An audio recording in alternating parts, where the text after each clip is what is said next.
Assalamu alaikum and welcome back to another episode of Manifesting Muslimah. I'm your host Zara Pedersen, and in today's episode we are going to be talking about verse 79 from Surah Nisa. Verse 79 from Surah Nisa, and as usual the Quran that I am using is the one that I'm also selling, which is the Quran Journal. The translation is by Maulana Wahiduddin Khan. This is a Quran journal, meaning like it is all in English, so you can actually study it. And for those of you who are watching on video, you can see here, for instance, that you basically have the text on the inside, and then on the margins you've got space to take your own notes next to the relevant ayat. So this is basically a study Quran, so you can like understand what it is that you're reciting and what our beautiful religion and our beautiful creator has told us and has said to us and sent down to us in this beautiful book. Okay. Oh, by the way, and it's all linked in the bios, all that blah, blah, blah, blah, blah, you know, all the good stuff. All right, I'm going to go straight into it because I'm going to be so for real with you. I've been procrastinating today. It is late as I'm sitting down. I know you wouldn't be able to tell it because like I've got the door open. You know, if you're watching on video, you can see behind me, I've got the door open and the sun is shining. It is so beautiful. But that is why I've been procrastinating, because I've been wanting to enjoy the sunshine.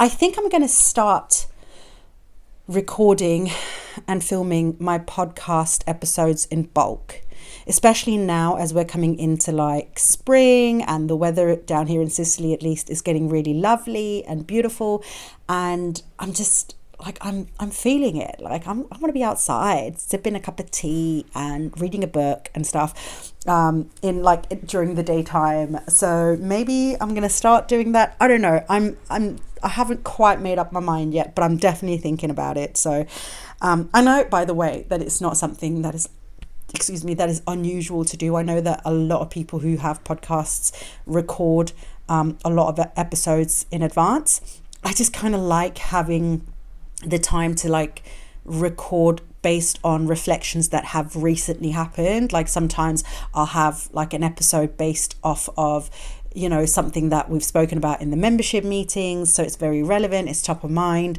and that's sort of, or something happened like relevant like on social media or something, or a question I've got. And so for that reason I kind of like doing it sort of as I go.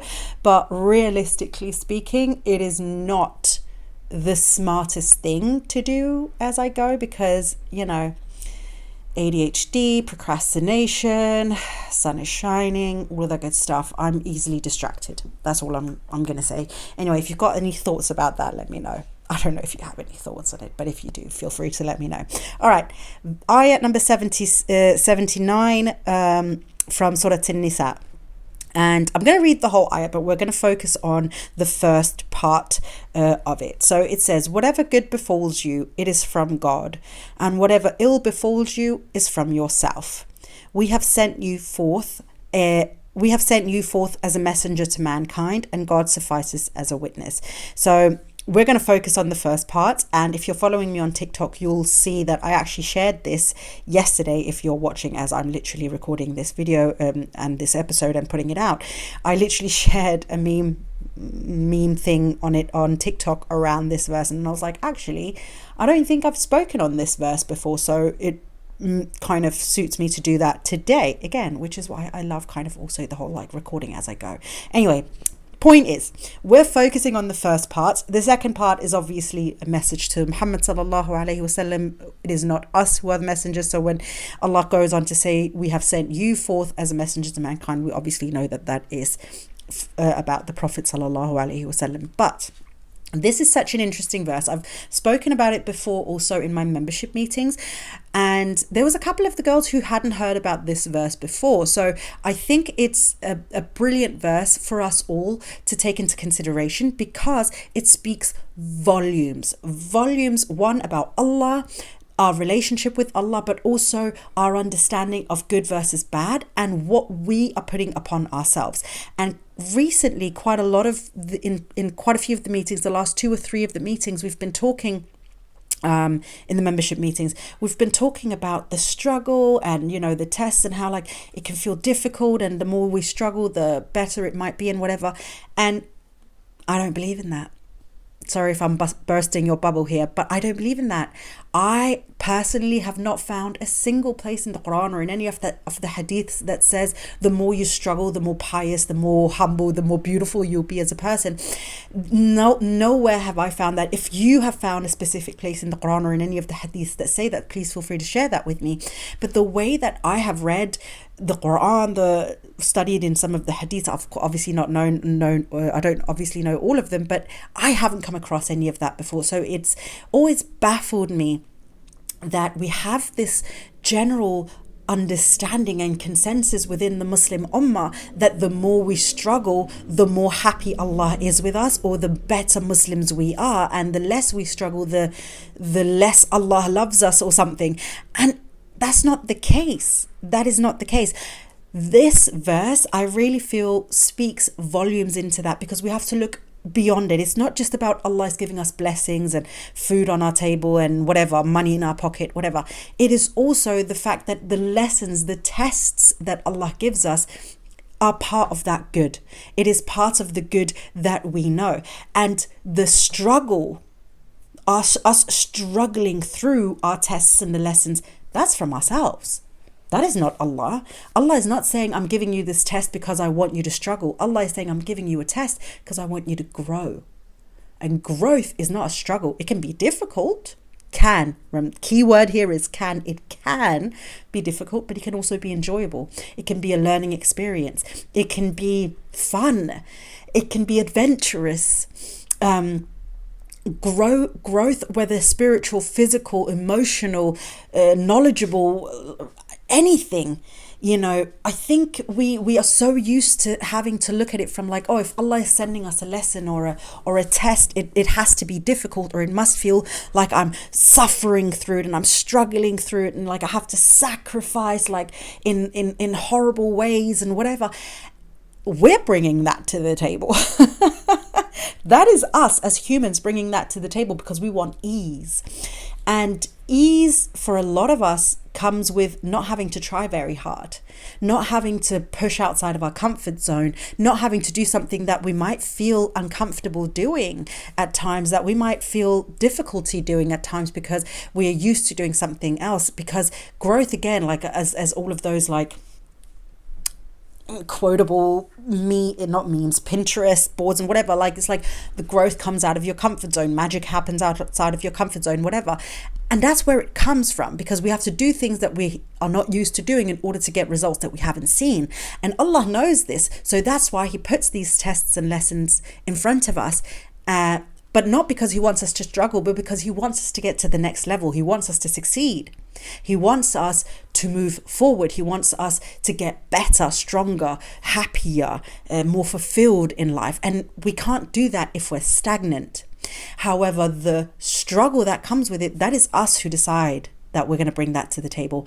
We're the ones who say, I choose to struggle through this. I choose to suffer my way through this lesson. I choose to make it difficult on myself. And the way we do this, because I know that this isn't a conscious decision that a lot of us are doing. I know that you're not saying, I choose to struggle. But subconsciously, you could be saying that.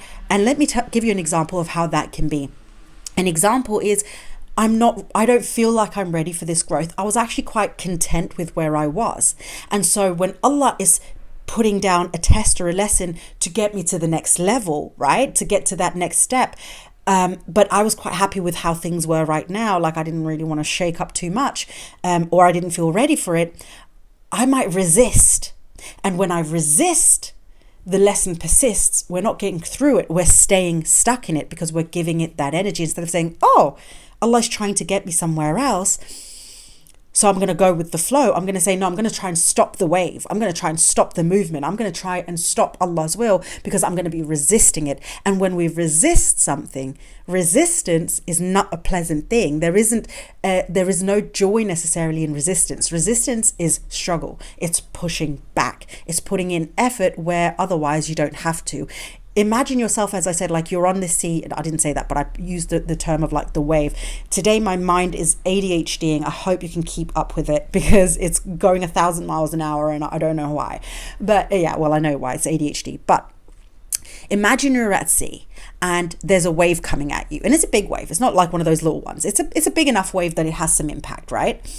So there's a couple of things you can do, right? Number one is you can stand like a rock and try and resist it. What's going to happen? You're likely going to get pushed back quite a bit, because the wave is not coming at you like a small wave. It's got some force, right? Or you can do a couple of things. You can ride with the wave and be like, oh, I gotta, that's the easiest thing. It's just kind of like relax yourself into the wave and go with it. All right, go with the wave. When the wave is over, keep walking, right? That is you accepting it, taking the lessons from it, and then moving on, right? That is what most of us should be doing when Allah is sending us a lesson. It feels like we're going back, but we're actually not. We're just riding the wave, seeing like the new escape, like what is the water coming after this? Oh, okay, now I can walk and then move because I've learned, right? Or you can do the third thing, which I think a lot of people also do, which is like when the wave is coming, they're like kind of like duck into the wave. Do you know what I mean? I don't know how many of you are like ocean goers and that you go into the ocean, but like you can kind of duck yourself into the wave. Usually though, you get a little bit of water up your nose. It's kind of uncomfortable. Maybe there's some, what's it called? The seaweeds. Is that what it's called? Seaweeds? That stuff. Maybe there's stuff like that. It gets in your hair. It's a little uncomfortable. And it's kind of like you trying to, I don't want to call it like finding a shortcut, but like you're like accepting it, but you're still kind of trying to get there quicker, but you're kind of not, because you still have to get out on the other side of the water, and then you have to like wipe your face and there's sand and get the seaweeds out and whatever, and you're a little bit disoriented because maybe the wave underneath the water kind of like kind of pushed you around a little bit. So you're not actually getting there faster. You're still getting on the other side as you're meant to get on the other side. And actually, if you just kind of went with the wave a little bit and then walked through, you'd probably be at the exact same place. So that's like trying to find like ways around it. It can be fun. I'm not gonna lie, I've done that myself in the waves, also with lessons that Allah has sent me. It can be fun, but it doesn't necessarily get you to the place that you're meant to be faster. Okay, so that was just my, Zara's quirky metaphors of the day, or of the episode, right? But the point here is that we choose the path here. When the lesson is coming, the wave, we choose how we want to deal with it. And most people try the resistance thing, right? They will try and resist the lesson because they'll be like, oh, that's not how I want it to be. This is not like something I want to disturb. We're trying to manage how it's going to come to us. We're trying to manage what pieces are being moved. We're trying to manage how it's going to settle on the other side. That is all resistance.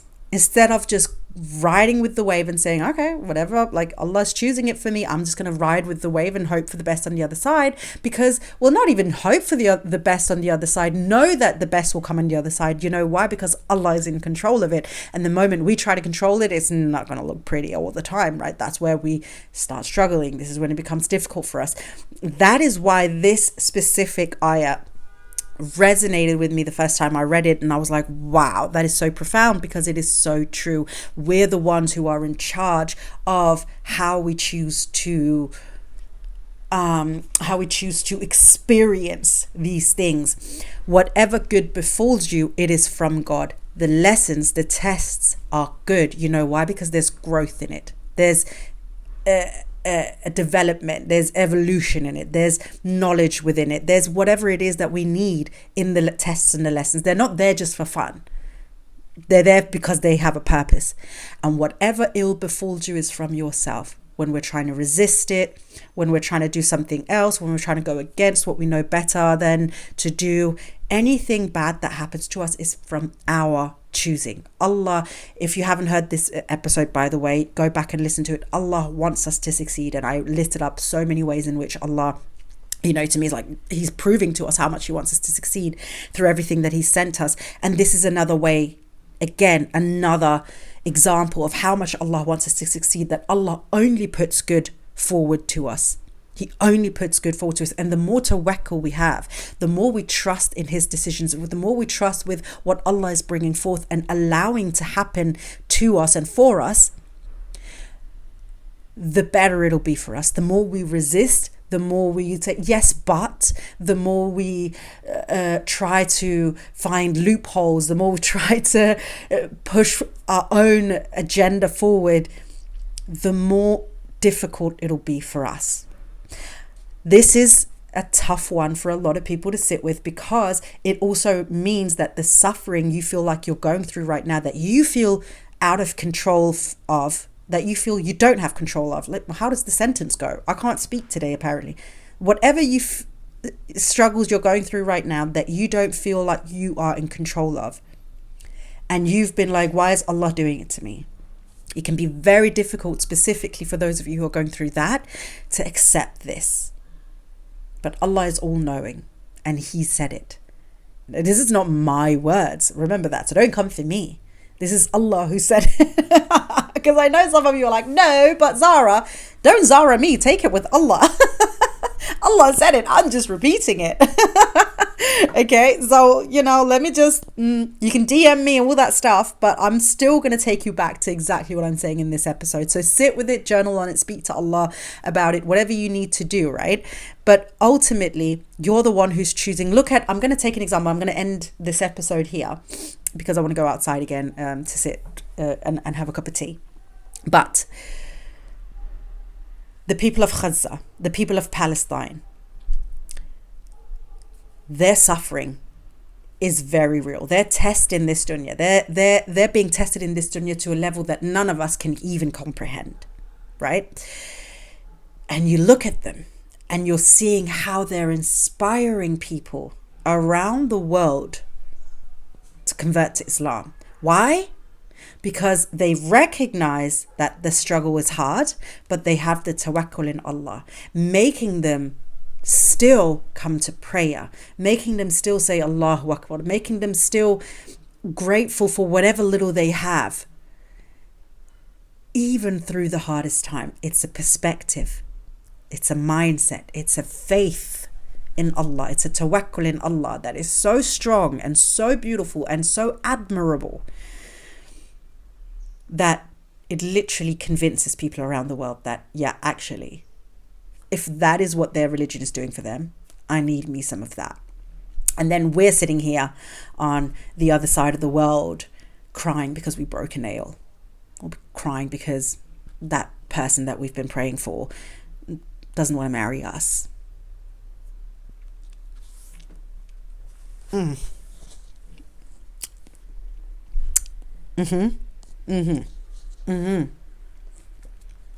not taking anything back. I said what I said.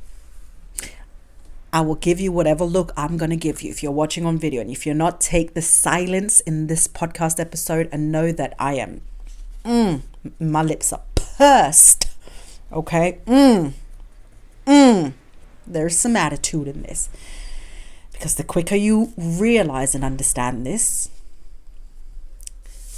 the better for you, my darling. Because then you can start actually changing some things in your life, changing the mindset, changing the perspective, having that full tawakkul, and start living in the good that Allah is giving you instead of the evil and the ill and whatever else that you're giving yourself and blaming Allah for. All right, my darling, that is all I have for you today. Don't forget that the Quran journal that I'm using is being sold in the links wherever I can link stuff. And if you like having these kinds of conversations, come and join us in the membership meeting. We're having these kinds of conversations all the time. SubhanAllah, it's like the best thing that I've ever been inspired to create is the membership meetings, and I'm grateful for it every single day of my life. So if you want to join that sisterhood, it's £10 a month, and it is wonderful. Only women, okay? I don't know how many men are listening to this podcast, but, just in case there's some men who are like, oh, I want to join the community. No, you can't. Women only. Thank you so much. All right, my darling. I hope you enjoyed this episode. I hope there was something beneficial for you. Come back and listen to this episode again if you need to. Go read your Quran. Look at this ayat for yourself. Ponder on it. Don't just release it just because it feels a little uncomfortable right now. Sit with it. Stay with it. Hold space for it, okay? Do all that stuff. And then, inshallah, I will see you in the next episode on Monday. But until then, my darling friend, please don't forget to live in love.